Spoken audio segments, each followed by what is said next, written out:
Bem-vindos ao Da Capa à Contra Capa. Esta semana falamos de racismo, tendo em conta mais o ensaio da Fundação Francisco Manuel dos Santos. O livro chama-se Racismo Hoje, Portugal em Contexto Europeu, da autoria de Jorge Vala, um dos autores da Fundação Francisco Manuel dos Santos, doutorado em Psicologia Social, foi professor catedrático no ISCTE, investigador coordenador no ICS, agora é investigador em mérito deste Instituto em Lisboa. Connosco para debater este tema e este livro, outra convidada, Helga Saraiva Stewart, luso-britânica, que trabalha na área económica.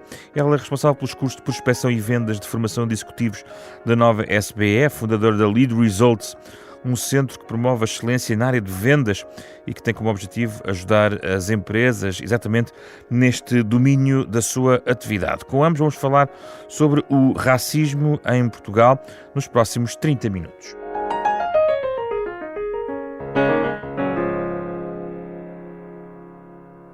Muito obrigado pela vossa presença. É um gosto recebê-los presencialmente, ainda mais em termos digitais. É também ótimo para nós podermos desconfinar este programa. Antes de começarmos, só uma nota prévia relacionada com dois desaparecimentos de dois convidados anteriores deste programa. Uma forma inesperada, chama-se Gonçalo Monteiro e esteve aqui neste programa, investigador da Universidade de Yale, que esteve neste programa em novembro a analisar as presidenciais norte-americanas. Faleceu repentinamente nos últimos dias. O programa está disponível em podcast. Nesse dia foi registado com o investigador Bernardo Pires Lima. Uma outra referência também de alguém que nos deixou devido à Covid-19, o professor José Gabriel Pereira Bastos, foi um dos participantes do primeiro debate que aqui fizemos neste programa sobre racismo. Ele era especialista da atualidade cigana e esteve neste debate com Johnson Semedo, numa primeira abordagem que fizemos sobre o racismo em Portugal. Hoje regressamos ao tema com Jorge Vala e a professora Helga Saraiva Stewart. Muito obrigado. Jorge Vala, eu já não vou começar pelo se existe ou não existe racismo em Portugal, mas vou começar por algo que está no seu livro, que às vezes nos esquecemos, que é próprio regresso à ideia da raça. Porquê que falamos em raça? Ela subsiste, é natural que ela exista, e onde é que depois começa, digamos, o racismo? Gostava de olhar um pouco sobre o conceito de raça, que apesar de tudo é menos debatido hoje em dia do que o de racismo. Muito bem, muito bom dia. É um prazer estar aqui, Helga, é um prazer estar consigo, é um prazer estar neste programa e é importante também para mim ter a oportunidade de falar sobre este livro que a Fundação Francisco Manuel dos Santos quis publicar e que aborda, a meu entender, uma questão que é fundamental para Portugal neste momento e para a democracia em Portugal e na Europa neste momento. Se o livro atinge os objetivos a que eu me propus, é uma outra questão, esperemos que sim, e espero que debates semelhantes a estes possam ajudar a criar espaço para a discussão em volta destas temáticas. Acho que é muito interessante que comece pela palavra-chave de todo este edifício e de todo este problema. Não vou demorar-me em questões históricas relativamente... Estão no livro, não é? Convidamos a quem lê. Exatamente, quer dizer, portanto, convido de facto as pessoas a verem essa questão, mas a palavra continua uma palavra extraordinariamente forte. É uma palavra que, no sentido que nós lhe damos hoje, tem 2 séculos e meio, faz parte da estrutura da nossa linguagem e faz parte da forma como olhamos para as sociedades ainda hoje.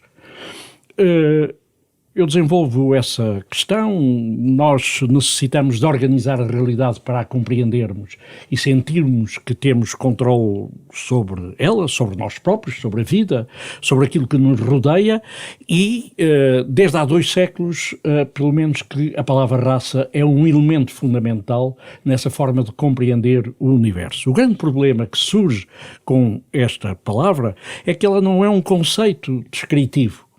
Não é alguma coisa que nos descreva como o que se passa à nossa volta. As flores que encontramos no jardim que vai do vosso parque de estacionamento até aqui à recepção. Não? É uma palavra que evoca, desde logo, valor e poder. Quer dizer, associado às descrições que decorrem do termo raça, há sempre uma ideia de hierarquia, uma ideia não só de melhor e de pior, mas de superior e inferior. E sempre assim foi, professor? E sempre assim foi. Eu escolhi como princípio, estou a falar no uso do termo na modernidade, portanto, de uma forma mais próxima de nós. Mas numa das obras mais interessantes e mais importantes para a ciência contemporânea, como é a obra de Linneu, já nessa altura ele organiza os povos e a seguir descreve-os do ponto de vista psicológico e do ponto de vista cultural e guarda, evidentemente, para os povos europeus as maiores virtudes e para outros povos tudo o que são defeitos, tudo aquilo a que o ideal de pessoa e de humanidade que representam os europeus se opõe, considera de facto como inferior. De onde, para mim, o uso deste termo, e nós não conseguimos escapar ao seu uso nas nossas conversas, na vida cotidiana, mas o uso do termo é ele próprio fator de manutenção das desigualdades sociais que o termo invoca. Devíamos evitar a palavra raça? Se pudermos, mas é praticamente impossível, como é praticamente impossível utilizarmos deixarmos de utilizar a palavra etnia.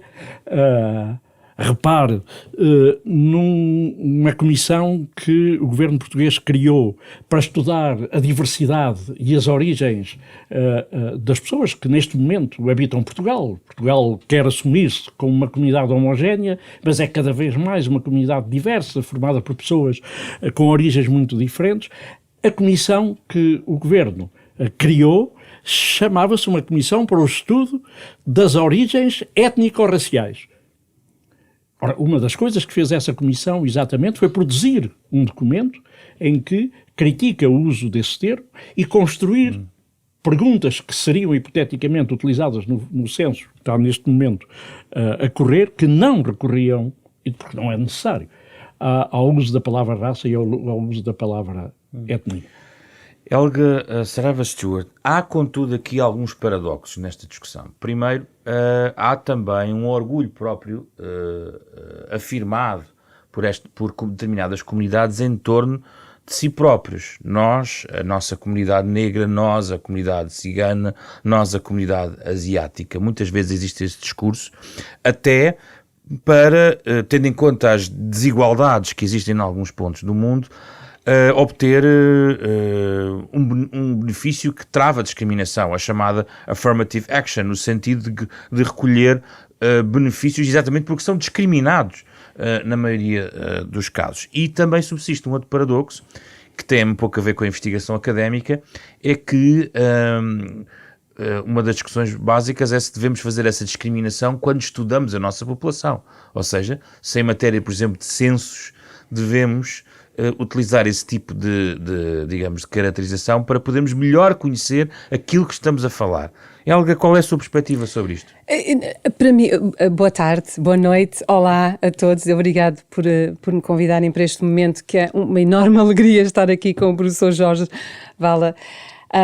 E o livro que li, o seu livro, este livro, é fascinante. Não há dúvida na minha mente que isto é necessário.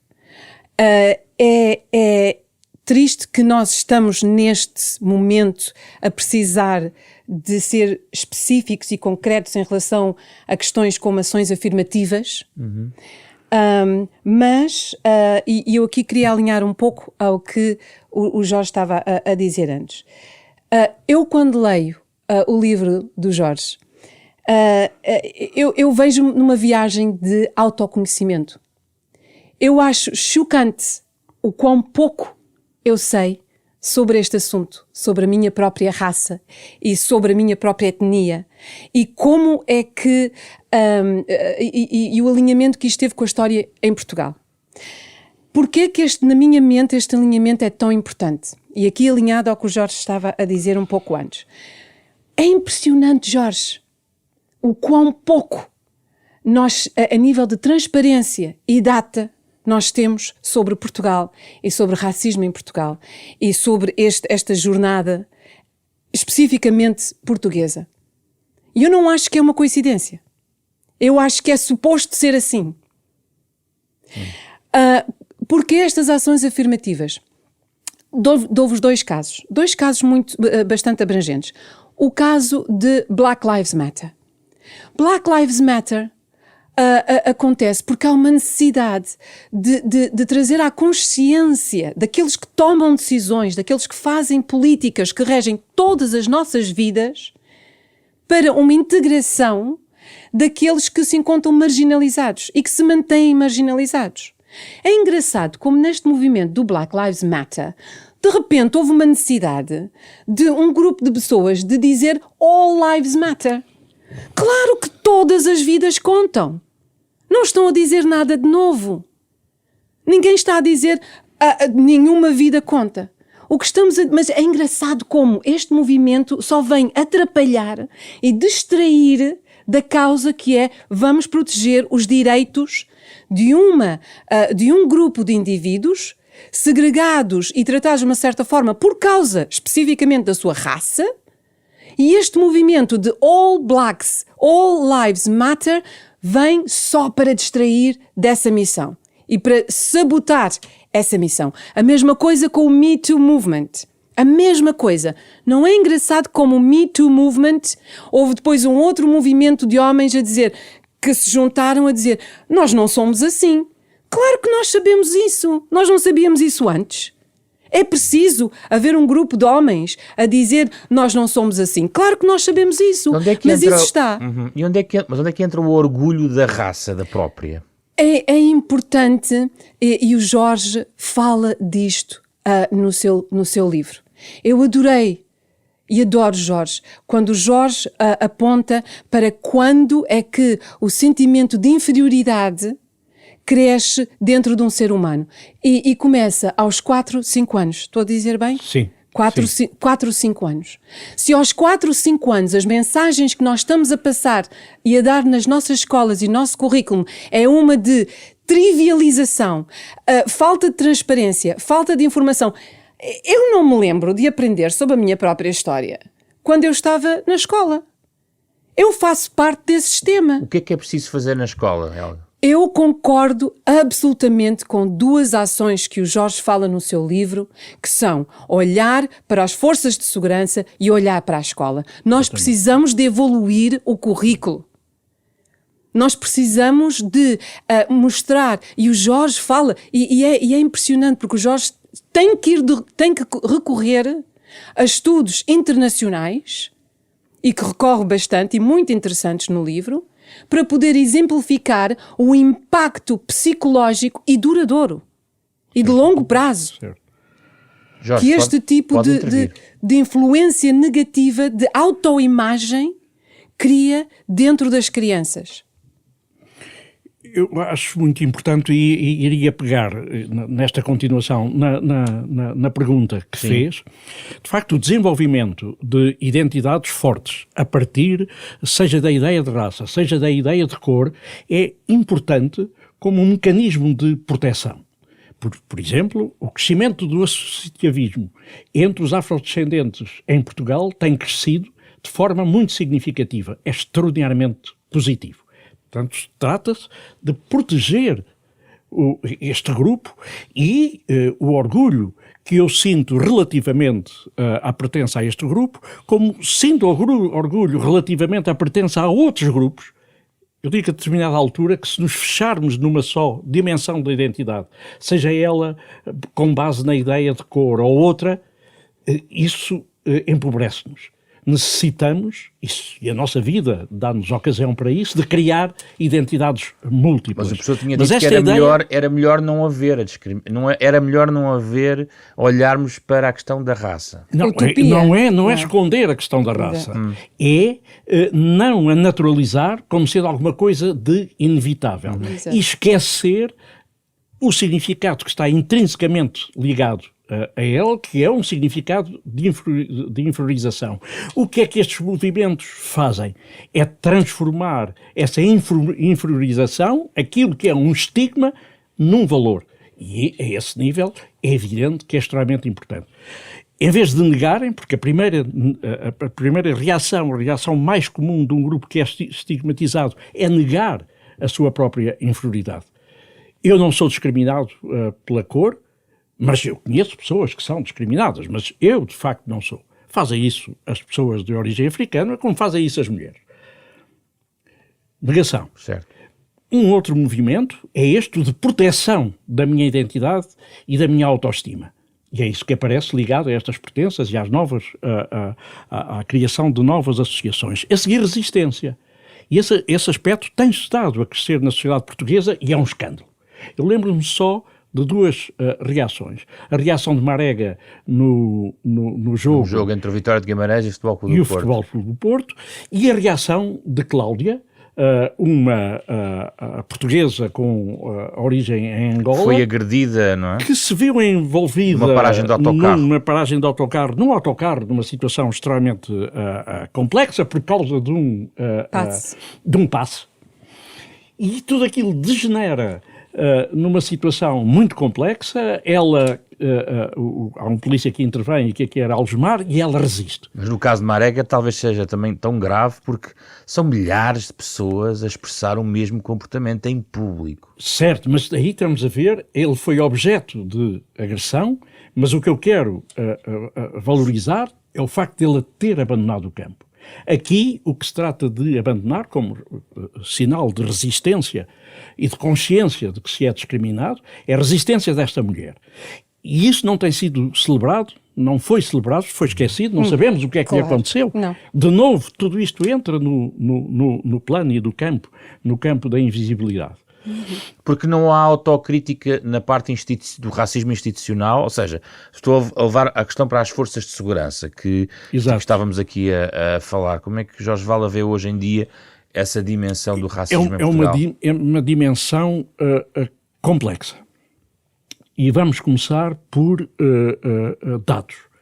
Este é um dos problemas que nós temos nas discussões que fazemos em Portugal, é que elas não assentam em dados. Primeiro, porque é difícil ter acesso a esses dados. Mas temos poucos, mas há... Por isso é que eu levantei a questão dos censos também. Pois. E a questão da discriminação por raça quando se recolhem dados populacionais ou estatísticos. Mas não precisávamos, bastava falar em origens e de facto nas classificações que nós criamos, está a cor, está a origem continental, está a região... Pronto, não é preciso recorrer à categoria. Não é preciso recorrer, isso quer dizer que conseguimos ter dados na mesma?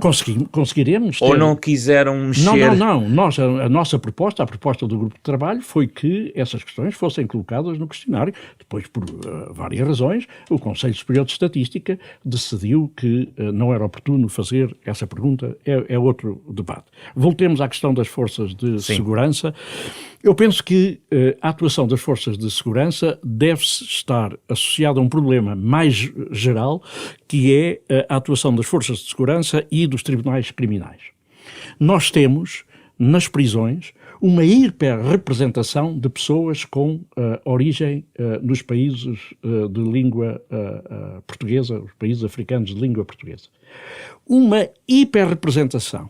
É muito mais grave a desproporção entre negros e brancos nas nossas prisões do que nas prisões dos Estados Unidos. Então podemos perguntar-nos, mas de onde é que vem isto? Isto começa nos tribunais.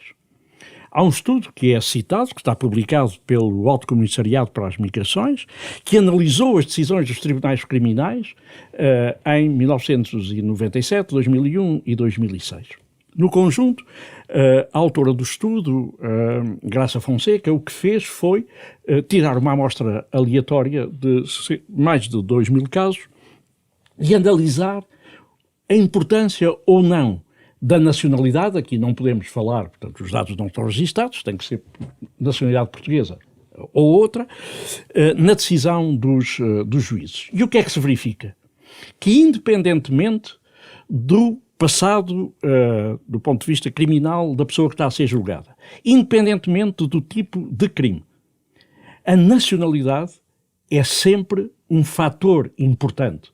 Quer dizer, uma pessoa que não é portuguesa tem maior probabilidade de ver associada à sua atuação, ao seu crime, a pena de prisão preventiva e tem mais probabilidade de ser condenada a um maior número de anos de prisão, independentemente do tipo de crime. Depois vamos ver, mas esses estrangeiros são quem? Estes estrangeiros são pessoas com origem nos países de língua... Portanto, a justiça não é cega quando vê alguém estrangeiro no tribunal. Explicitamente, a justiça pode querer ser cega, mas no seu comportamento não é cega. No resultado não é cega. Ora, estes resultados desta investigadora não tiveram impacto nenhum. Têm mais de 10 anos. Este estudo devia estar hoje a ser feito. Qual novamente. é o grau de disparidade da sobre-representação? É muito elevado? Eu não sei de cor. É hiper elevada. Quer dizer, é tão elevada que claramente indicia que há algo que não está correto. Alguma coisa que se passa ali que não está certo. E o mesmo acontece nas escolas.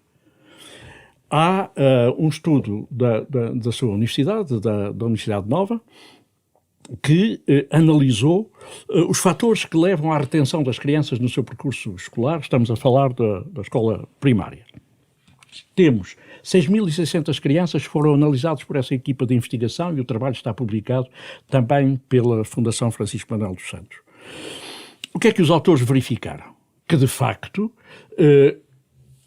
o género das crianças é importante para as retenções.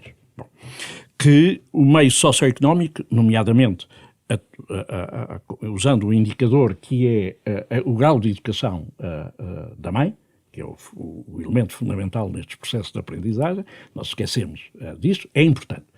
Portanto, quanto maior a educação da mãe, menor a probabilidade de retenção. Sim. Mas há um fator que está sempre presente, que é a nacionalidade destas crianças, que neste caso, quando eram estrangeiras, isso queria dizer que eram crianças dos PALOP. Mas podemos confundir isso com racismo? Então como é que se explica que outra forma? Que isto aconteça? Há uma questão importante, é que à partida todas estas crianças são crianças com problemas escolares, digamos assim. Não são crianças que do ponto de vista do rendimento escolar estão homogeneizadas. Então, se a nacionalidade, neste caso, a sua origem africana, tem impacto na decisão de retenção ou não dessas crianças, nós só podemos invocar a discriminação, e uma discriminação, neste caso, de base racial. É evidente que é necessário fazer mais estudos, com certeza. É necessário estudar os nossos professores, realizar mais estudos na escola. O Conselho Nacional de Educação, no ano passado, produziu um relatório em que chama a atenção para a necessidade disso ser feito, mas nós não vemos o Ministério da Educação preocupado com estas questões, tomando a iniciativa de realizar estudos a este nível, tomando a iniciativa de promover intervenções junto dos professores. E o que é que vemos? Ainda resultados apresentados por um outro estudo da Nova e divulgados pelo Expresso na semana passada, não nesta semana, mas na anterior, mostra-se que até na constituição das turmas, em 90 das escolas estudadas, há discriminação. Helga Saraiva Stewart, esta intervenção de Jorge Vala mostra-nos claramente o que é que existe. Agora, o que é que nós podemos fazer? O que é que a sociedade pode fazer? Mas, sobretudo, por exemplo, o que as políticas públicas podem fazer? E aqui o debate tem sido sempre muito contaminado nestas áreas, ou mediatizado, não diria contaminado, pela questão dos imperativos legais de cotas ou de outros instrumentos que podem ajudar a endireitar a situação. O que é que pensa, Helga, sobre este papel do Estado? Eu acho, pessoalmente, que pode haver todo o tipo de cotas que quiserem, mas se não houver transparência da realidade atual, acho que nós estarmos a pegar num cavalo e cavalgar sem estar a pegar nas rédeas e saber em que direção é que estamos a ir. Não existe transparência deste assunto em Portugal. Isto é um facto histórico e não é casual. Eu adoro o trabalho que Jorge Vala faz a nível de trazer credibilidade a este assunto, com estudo, com raciocínio, com factos e estatísticas, que muitas das vezes tem que ir buscar ao estrangeiro. Não há dúvida, não há qualquer questão a nível da capacidade intelectual de crianças negras versus brancas. Qualquer pessoa com algum senso comum pode ir ver qualquer estudo, e o próprio Jorge apresenta neste livro estudos que mostram que não há diferença na capacidade intelectual destas crianças. E que há experiências que mostram que, olhando para o comportamento enviesado, biased, Sim. que é a raça e a cor e a etnia que separa o desempenho destas crianças por parte dos professores, que são as primeiras figuras que representam a autoridade para as crianças. Ora, como é que nós avançamos sem data? O Reino Unido é uma sociedade extremamente racista. Extremamente racista. Mas o que é que nós temos no Reino Unido? Nós temos data. Nós temos a policy, nós temos a data que nos permite e permite a certas organizações poder virarem um espelho para o Estado, para o Governo e dizer esta a policy, isto, este facto e aquele facto e aquela estatística. E nós estamos a ir na direção errada ou estamos a ir na direção certa. Ainda agora, abril de 2021, as Nações Unidas criticaram o Reino Unido por tentar apresentar um survey, um inquérito, agora, abril de 2021, que está claramente a tentar trivializar questões de racismo no Reino Unido.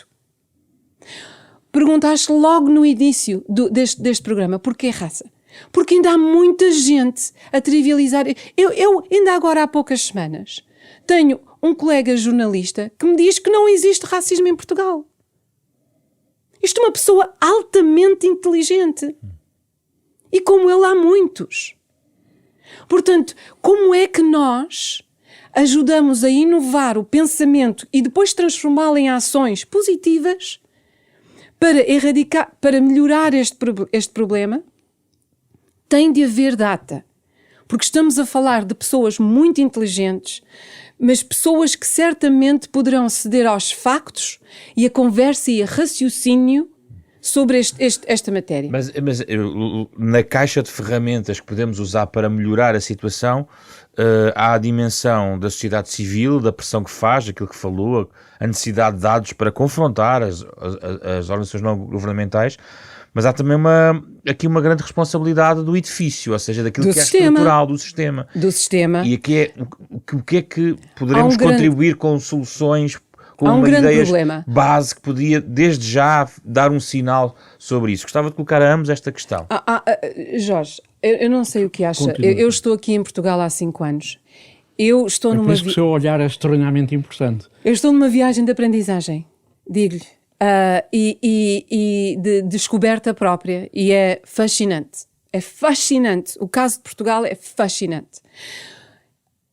Eu estou a começar a aprender que não existe vontade nem proatividade da parte do elemento mais sénior da nossa organização, do nosso sistema em Portugal, em trazer qualquer tipo de transparência para este assunto. Acho que é muito conveniente manter as pessoas na escuridão, a manter as pessoas a dizerem coisas controversas, como, por exemplo, nós não temos que pedir desculpa pela colonização dos escravos, porque afinal de contas os escravos também, antes de lá chegarmos, os escravos já escravizavam outros escravos. Isto é altamente limitado. Demonstra um conhecimento sobre a história muito limitado. Mas é muito conveniente que se diga esse tipo de coisas. O Jorge mencionou aqui Linnaeus. E eu não quero sequer... Tem que ler o livro. Mas o que eu achei muito interessante e o que eu acho que está profundamente enraizado na sociedade portuguesa e em Portugal, na raiz de Portugal, o Jorge fala acerca de Linnaeus, fala sobre Blumenbach e fala sobre Arthur de Gobineau, que são 3 homens, e depois de Henry Thoreau, que são 3 homens que ajudaram a categorizar esta questão da raça. O que eu achei muito interessante e que eu desconhecia, e que isto não sou eu a falar, isto é o que os estrangeiros em países civilizados de primeiro mundo, estou a fazer aqui o sinal de aspas, de primeiro mundo, estão a dizer sobre os portugueses, colegas.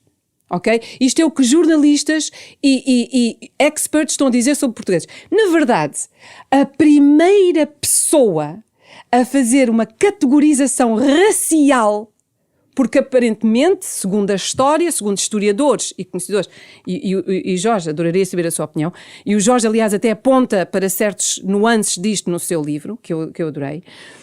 Mas isto tudo, quem foi a primeira pessoa que fez a primeira categorização de raça a nível de, como o Jorge fala, de superioridade e inferioridade? Foi um senhor excelentíssimo, Gomes de Zurara, português, 300 anos antes de Linnaeus o fazer, 1453, quando estava a escrever as crónicas para descrever as viagens de Dom Henrique, e queria justificar a colonização dos portugueses ao Papa, descrevendo os selvagens que existiam em África, com todo o tipo de palavras horríveis. É considerado este homem a primeira pessoa na história escrita, conhecida, moderna, a fazer uma distinção racial desta forma. E estamos a falar de civilizações africanas que, na história, sempre foram algumas das mais sofisticadas do mundo.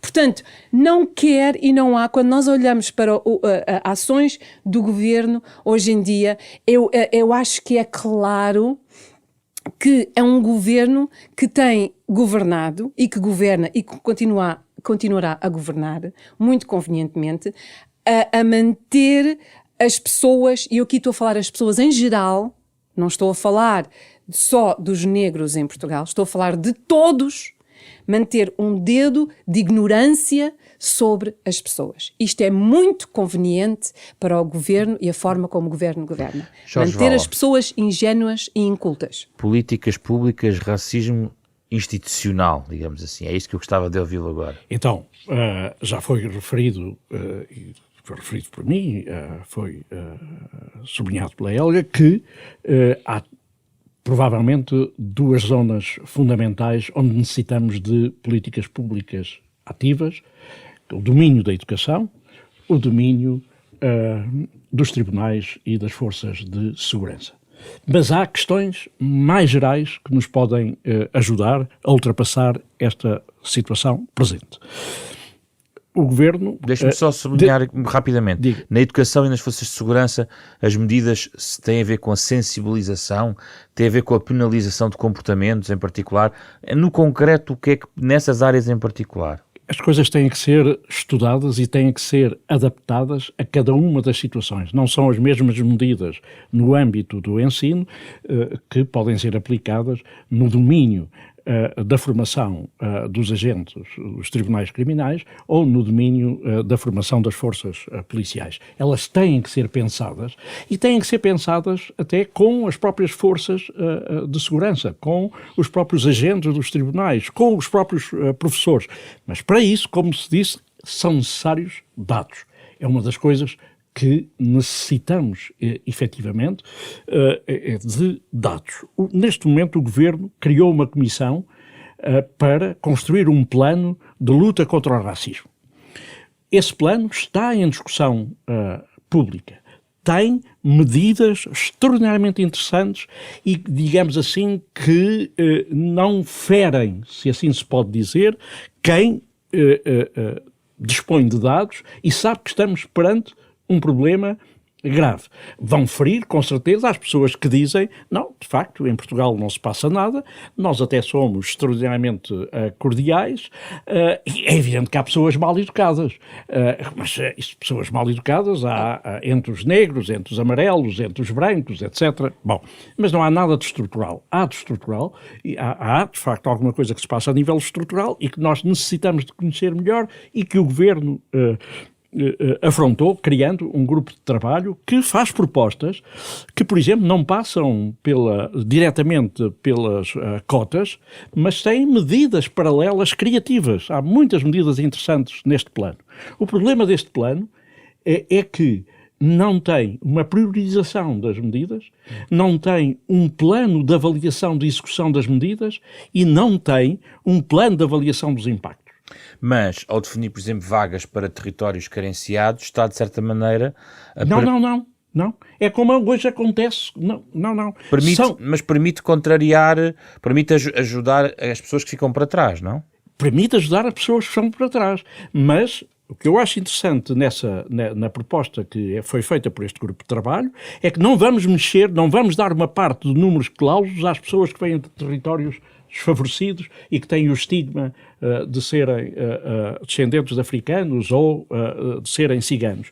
Não, podem-se criar lugares paralelamente, como já hoje fazemos para os desportistas de alta competição, para os filhos de funcionários públicos em determinado tipo de condições, etc. Já fazemos isso, há muito tempo que fazemos isso. O número de pessoas por curso é reduzido, 4, 5 pessoas, etc. É aquelas que são necessárias, geralmente. Mas isso fará a diferença, na sua opinião? Isto vai fazer uma diferença, se isto fosse implementado, fazia uma diferença enorme, como, aliás, parece-me que há resultados positivos no que toca à comunidade cigana, que já beneficia deste tipo de medidas e de bolsas associadas a este tipo de situações. De onde é possível criar. E relativamente ao problema da nossa história, é necessário, e o Presidente da República, no 25 de Abril, convidou-nos a fazer a história da história. Vamos fazer isso. Vamos fazer e refletir isso nos manuais de ensino primário. Há colegas meus que se dedicam a estudar os manuais do ensino primário. Temos assistido em vários países europeus à reformulação dos entendimentos sobre o passado colonial desses países. Em Portugal ainda não conseguimos um equilíbrio nessa narrativa sobre o nosso passado colonial. E precisamos de arrumar isso para, como sociedade, darmos esse passo em frente, é isso, na sua opinião? Precisamos não de arrumar... De arrumar no sentido de clarificar, de clarificar, sim, de clarificar, de ter presente uma história que é complexa, tem um lado negro e que, provavelmente, tem também aspectos brilhantes. Nós esses já conhecemos. Precisamos de conhecer o outro lado e de pensar a partir da articulação entre esta diversidade de acontecimentos. O Presidente da República atual teve a coragem de homenagear as vítimas de São Tomé e Príncipe, 1953, Bate-Pá. É um aspecto importante. Deve ser sublinhado. Isto passa-se praticamente 50 anos depois da Revolução de Abril. Mas, sim, relativamente ao Iriamu, não sei se já foi feito algum reconhecimento e algum debate público sobre o que aconteceu em Moçambique, sobre o massacre de, não se sabe quantas pessoas, mas à volta de 400 pessoas, segundo alguns relatos. E há outros acontecimentos concretos que podem ser objeto de homenagem. Foi a expressão que criou o Presidente. Isso é suficiente? É importante, não é suficiente, mas muitos repare. Exigem uma ação muito mais firme e daí alguns comportamentos outros podem ser eventualmente mais censuráveis. Noutros países as coisas muitas vezes são mais radicalizadas e está a haver destruição de um conjunto de património, não é? Por exemplo, mas vamos por pequenos passos. O primeiro é reconhecer que há um problema. e reconhecer publicamente que há um problema e que este problema não se reduz a um conjunto de pessoas que são mal educadas.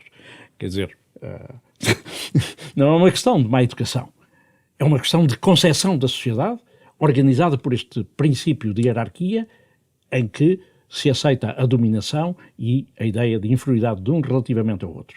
Isto necessita de ser trabalhado por nós e necessita de ser mostrado através de dados. E depois, vamos por passos. Este plano de combate ao racismo a ser implementado é o começo. O gesto que tem sido tomado por entidades oficiais relativamente à necessidade de fazermos a história da nossa história é outro ponto de partida. É preciso começar. E aí está, peço perdão, e aí Sim. está o grande problema. Aí está o grande problema, porque isso é um passo tão pequeno e de uma certa Tão forma complicado. tão gigante. Exatamente. Não é? Portugal não lhe falta ideias. Portugal não lhe falta ideias. Sabe onde é que estão a vir? Estão a vir das Nações Unidas. Estão a vir de comissões europeias contra o racismo e a intolerância. Estão a vir do Comitê contra a Tortura das Nações Unidas. Portugal é consistentemente avisado da falta de transparência e de dados preocupantes e de factos preocupantes validados por entidades internacionais acerca de abuso nesta área e de racismo. Portugal, as próprias forças de segurança já foram aconselhadas a fazer coisas como programas de formação para os polícias, a terem câmaras consigo durante dia de trabalho, a terem webinars, a todo o tipo de medidas que até agora, francamente, entram num ouvido sim ou no outro. E ainda por cima, a bom típico português, nós tentamos explicar a coisa como se as Nações Unidas fossem ingênuas e não soubessem ver através deste nosso comportamento, que é fazer desculpas, fazer desculpas, fazer desculpas. A minha última pergunta, acabámos o nosso tempo, para si, Helga, tem a ver com qual é o potencial, na sua opinião, de mudança que significaria contrariar aquilo que é hoje em dia uma sub-representação das diversas comunidades em determinadas elites que tomam decisões na Assembleia da República, nas empresas. Parece-lhe, até falámos aqui da educação, se tivermos mais representação, por exemplo, em professores, isso fará, para si é um caminho óbvio que fará toda a diferença? Basta olhar para o Reino Unido. Eu não estou a dizer que o Reino Unido é fantástico, porque não é. Porque voltamos aqui à questão das cotas. Eu já percebe? disse que o Reino Unido é uma sociedade extremamente racista, na sua core, na sua... Mas, e o Jorge Vala até aponta isto, desculpe, não, isto é uma outra... mas o que eu achei interessante, por exemplo, que o Reino Unido, que foi uma grande... teve uma grande voz quando a nível de eliminar a colonização e teve uma grande voz nesse processo. Fê-lo não porque tinha um coração fantástico. Fê-lo por razões económicas. E agora vou chegar aqui ao ponto, ao cerne da questão, que é, por favor, eu posso falar com confiança do ponto de vista empresarial, do ponto de vista de Portugal como potência competitiva, como agente competitivo em mercados internacionais. Portugal produz produtos e serviços incríveis, de incrível qualidade. O fato de nós não estarmos a usufruir do talento que é representativo da diversidade, que nem vou dizer o Reino Unido, mas que olhamos, por exemplo, para Londres, a cidade do Reino Unido, que usufrui e que potencia o seu crescimento económico de migrantes de uma forma extremamente significativa, porque permite a talento, seja ele onde vir, de contribuir para o crescimento económico do país. Porquê é que nós não estamos a fazer isto em Portugal? Porque nós temos medo de empoderar populações, especialmente negras e, meu Deus, ciganas, com educação. Temos medo, é uma ameaça. É uma ameaça para as empresas, é uma ameaça para o poder que é mantido puramente no topo, porque o poder económico em Portugal e a forma como o governo e os sistemas à volta desta competência o protege. Mas elites também, não é? E elites, obrigado, têm uma finalidade, que é, duas finalidades, que é tentar pedir o máximo de esmolas, lá estou eu outra vez com as aspas invertidas, à União Europeia e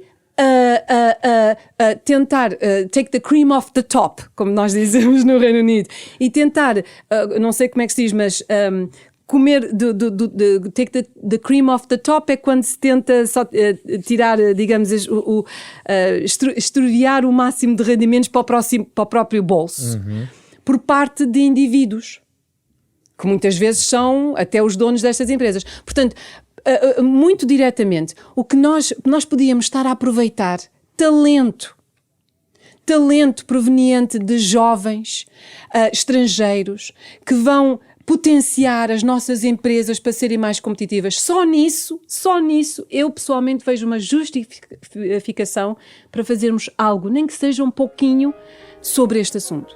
Muito obrigado pela vossa presença, Jorge Vala, Helga, Saraiva Stewart. Foi um gosto recebê-los aqui no Da Capa à Contra Capa.